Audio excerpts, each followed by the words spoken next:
Yung Wala kang suot pambaba. Baka may Angeliana nagpapapansin po sa mga DDS para tulungan. Naku po mga kababayan, ito nga po ngayon na nagiging usap-usapan ngayon sa social media dahil nga po itong si Laos na Angeliana ay kahit sino na lang binabatikos. Naku po mga kababayan. Hello, what's up guys? Luzon, Visayas at Mindanao. Magandang araw po.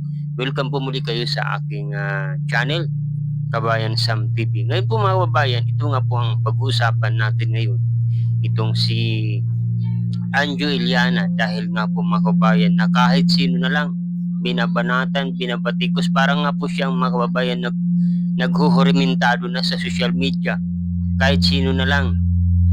Ang sabi nga po mga kababayan ng ilan na parang pinasukan na ng masamang hangin ang kanyang isip na hindi na alam ang kanyang ginagawa at kahit sino na lang binabatikos. At isa pa dito mga kababayan, sinasabi nga po ng ilan na parang humihingi siya ng saklulo ng viewers ng kakampi sa mga DDS para siya po ay tulungan.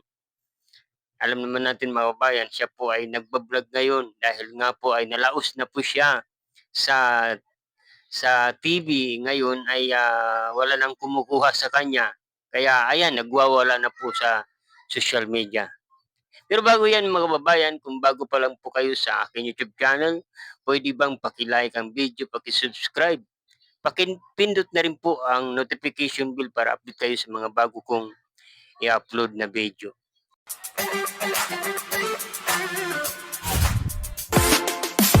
Ito nga po mga kababayan, ito nga po yung mga banat na alam naman natin niya ang binabanatan niya ngayon mula nung siya po ay hindi na nakabalik sa Itbulaga ay ang dami ng mga revelasyon ang kanyang sinasabi, ang dami ng mga revelasyon ang kanyang kung sino-sino na lang ang kanyang binabatikos.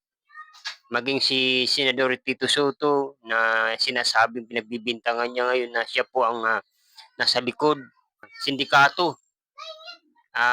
Hindi daw dito kasali sila Tito Vic at Joey. Pero itong si Tito Soto, ito daw siya daw po ang talagang kasama sa sindikato sa Itbulaga. At hindi lamang doon mga kababayan. Ngayon, may revelasyon na naman siya na gusto niyang sabihin na ito daw pong si Tito Soto ay mayroon kabit mula pa noong 2013. Naku po, napakarami talagang kanyang sinasabi at hindi lang doon mga kababayan, pati po itong si BBBM, yung ating mahal na Pangulo ay binabatikos. Itong gusto daw niya na magpa-drug test daw ito. Naku po mga kababayan, at ano ang sabi ni Secretary Castro? Sino ba siya? Bakit natin papansinin, di ba? Naku po mga kabayan, ito pong nangyayari ngayon parang usap-usapan sa social media na parang ano nangyayari kay Anjo dahil nga sa kanyang kalausan na kung sino-sino na lang kanya binabatikos maging si Ralph Recto binabanatan din niya. Nako, wala na pong sinasanto itong si Angeliana para daw pong may nakain po itong hindi maganda sa kanyang katawan na pumasok sa kanyang isip kaya ngayon nagwawala na po sa social media para po pansinin ng mga netizen at kumbaga tulungan siya na marami kumakampi sa kanya. Alam naman natin mga kababayan kung gaano ano ito si Anjo, di ba? Nakita niyo po yung live niya na maging yung babae ay parang gusto niyang nako, mahirap na mga kababayan. Alam naman, nakita na nga niya na sabi na parang halos maglaway itong si Anjo sa kanyang mga ginagawa. sampulan. Sayawan mo naman kami. nakaano lang ako. Nakaano ka lang. Yung Wala kang suot pambaba. maiksi. Okay lang yan.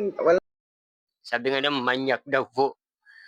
So alam naman natin mga kababayan, hindi dapat itong patulan ng ating mga kababayan Kasi nga sino ba siya? Ano ba ang kanyang pagkatao sa larangan ng politika? Ordinary lang din siyang mamamayan. Kaya hindi dapat patulan, di ba? Hindi nga pinapatulan itong mga matataas na pagkatao na bumabati ko sa ating mahal na Pangulo.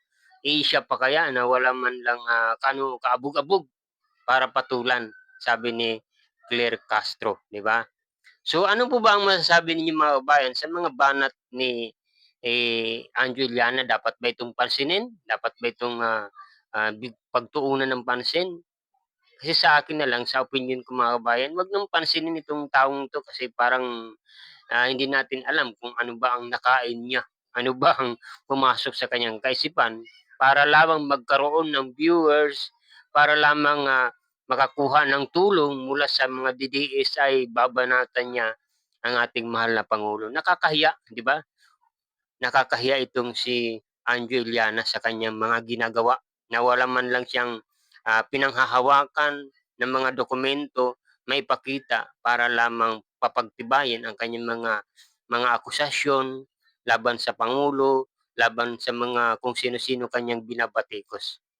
So yun lang mga kabayan, maraming salamat po. Ilagay niyo lang po sa comment section kung ano ba ang masasabi ninyo sa ginagawa nitong si Anjo Iliana. Nakakatuwa ba siya o talagang nakakadiri?